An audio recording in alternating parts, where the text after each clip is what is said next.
Hi, I'm Sarah Grattan. I represent the Manly Ward for Northern Beaches Council, current councillor and proud member of the All Northern Beaches independent team.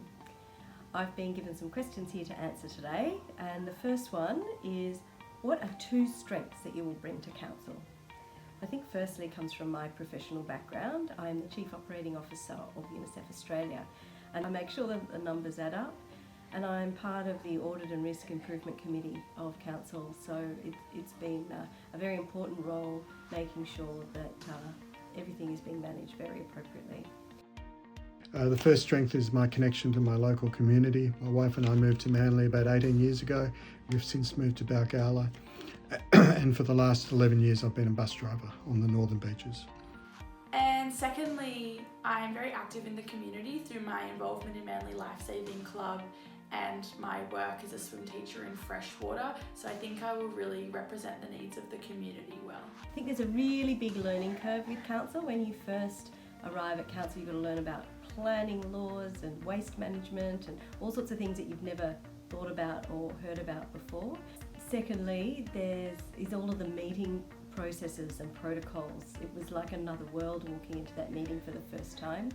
I'm still not quite sure about how to do points of order, but everyone's there around willing to help you. I know that Councillor Philpott and I sit together and are always prodding each other about The amount I have to learn, if I'm lucky enough to be elected, learning about property development, waste management and recycling, protecting the environment. But one of the reasons I'm standing is to learn more and to be part of those decision-making processes. This is all very new to me, which makes me a little nervous, but at the same time I'm hoping this makes me more relatable to young members of the Northern Beaches community.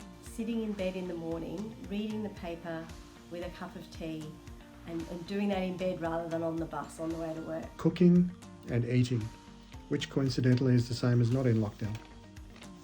My current obsession is banana bread, and so I've been scrolling through Instagram, finding all the different healthy banana bread recipes and testing them all out, and you will be pleased to know I think I've found a winner.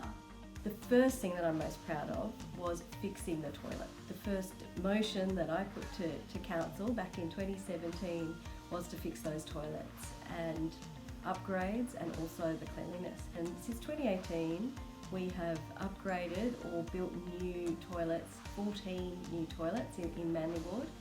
All public toilets are now cleaned every day, and there are 83,000 cleans of public toilets in a year. Second achievement is my work with transport and traffic. So I'm the chair of the Transport and Traffic Strategic Reference Group of Council. But probably most importantly has been the advocacy on the Beaches Link Tunnel. So this is the biggest infrastructure project that is coming down the pipe at us, and I've been instrumental in shifting some of the council's position from unqualified support to support subject to minimising the impact on the local community, on the environment and heritage. I support the building of the Beaches Tunnel, but I'm really keen to see that the local residents in those areas, Seaforth, North Balgowlah, Manly Vale, are protected. I am passionate about supporting the recovery of local business as well as implementing more programs for mental health support for our youth, an issue that is becoming increasingly significant. I recently had a DNA test and found out that I was 50% from southern China, or at least my DNA is, and the other 20% come from Scotland. I'm actually an Ironwoman competitor.